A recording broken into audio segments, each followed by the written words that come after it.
Exercice corrigé, chapitre 7 sur les logarithmes. Alors l'énoncé, dans une salle de concert, l'oreille d'une personne normale est soumise à une pression acoustique P exprimée en bar.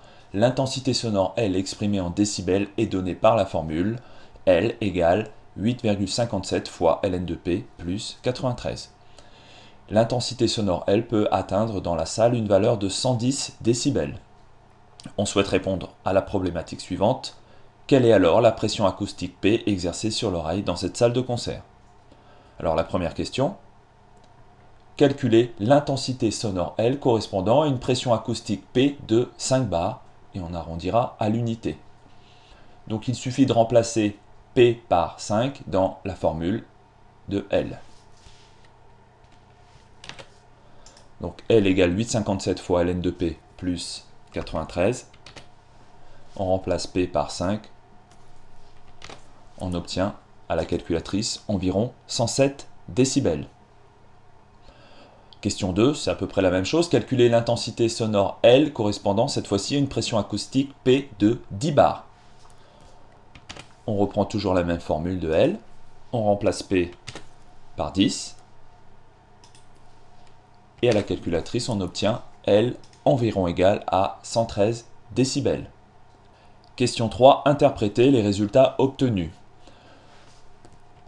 Donc si P est égal à 5 bars, alors on a une valeur de L qui est inférieure à 110 décibels, 110 décibels qui correspond à la valeur de l'intensité sonore dans la salle de concert.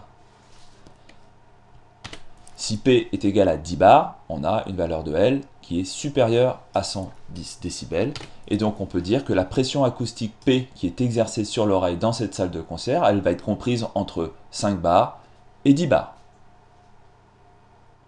Question numéro 4. Soit la fonction f définie sur l'intervalle 0,515 par f de x égale 8,57 fois ln de x plus 93. Donc ça correspond à la formule qui permet de calculer L. Calculer la dérivée f' de la fonction f. Donc on a notre fonction f. Il va falloir connaître la dérivée du logarithme népérien ln de x pour calculer la dérivée de f. Donc f' de x, c'est égal à 8,57 fois la dérivée de ln de x. Et la dérivée de ln de x, c'est 1 sur x. Plus la dérivée de la constante 93 qui vaut 0.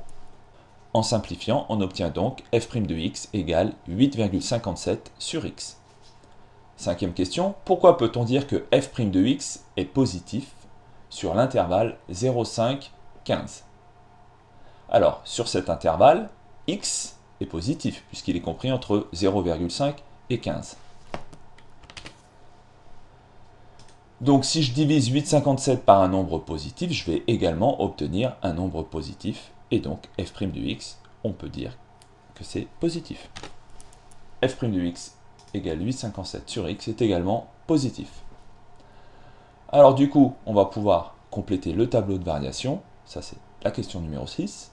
Donc les valeurs de x, la valeur minimale c'est 0,5, la valeur maximale c'est 15. Sur cet intervalle, on vient de le voir, f' de x est positif. Et donc si la dérivée est positive, la fonction f sera croissante.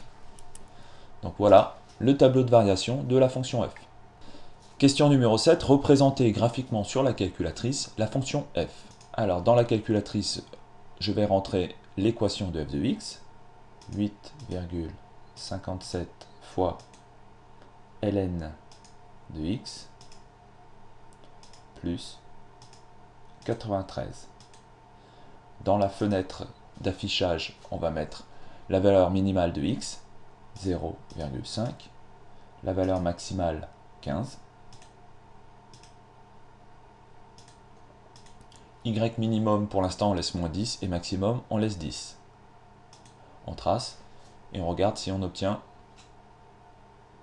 une courbe. Donc la courbe ne s'affiche pas. Alors il faut savoir que au niveau de la fenêtre, f représente l'intensité acoustique L, donc le minimum, ça sera 0. le maximum, on voit qu'on cherche à obtenir une valeur de L au moins égale à 110. Donc on peut monter à 120 au maximum. Et on va tracer la courbe. Donc voilà, nous l'obtenons, cette courbe. Alors on voit que toute la partie de 0 à je ne sais pas combien là à peu près ne sert à rien. Donc on va encore une fois modifier la fenêtre et mettre comme valeur minimale par exemple 50.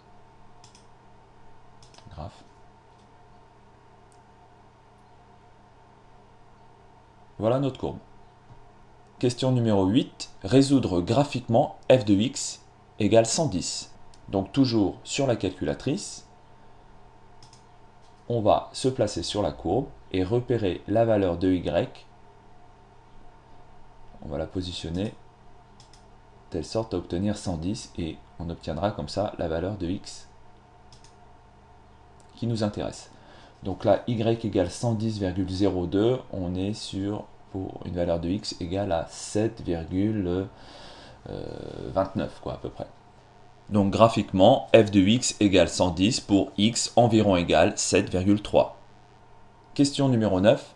Retrouvez le résultat précédent en résolvant l'équation 8,57 fois ln de x plus 93 égale 110. Donc on a cette équation. Dans un premier temps, on va retrancher 93 des deux côtés de l'égalité. Donc moins 93 à gauche, moins 93 à droite. En simplifiant, on obtient 8,57 fois ln de x égale 17. 110 moins 93 égale 17. Ensuite, on va diviser des deux côtés de l'égalité par 8,57. En simplifiant, on obtient ln de x égale 17 sur 8,57. Pour obtenir x, on va utiliser la fonction exponentielle. Donc si ln de x égale 17 sur 8,57, x est égal à exponentielle de 17 sur 8,57. On peut taper ça à la calculatrice. On obtient x environ égal à 7,27 bars. Question numéro 10. Répondre à la problématique. Alors la problématique était de savoir quelle était la pression acoustique P pour une intensité acoustique de 110 décibels. On peut donc répondre que la pression acoustique P exercée sur l'oreille dans cette salle de concert est d'environ 7,27 bars. Voilà donc le genre d'exercice que vous pouvez retrouver à l'évaluation ou en CCF. Et je vous dis à bientôt.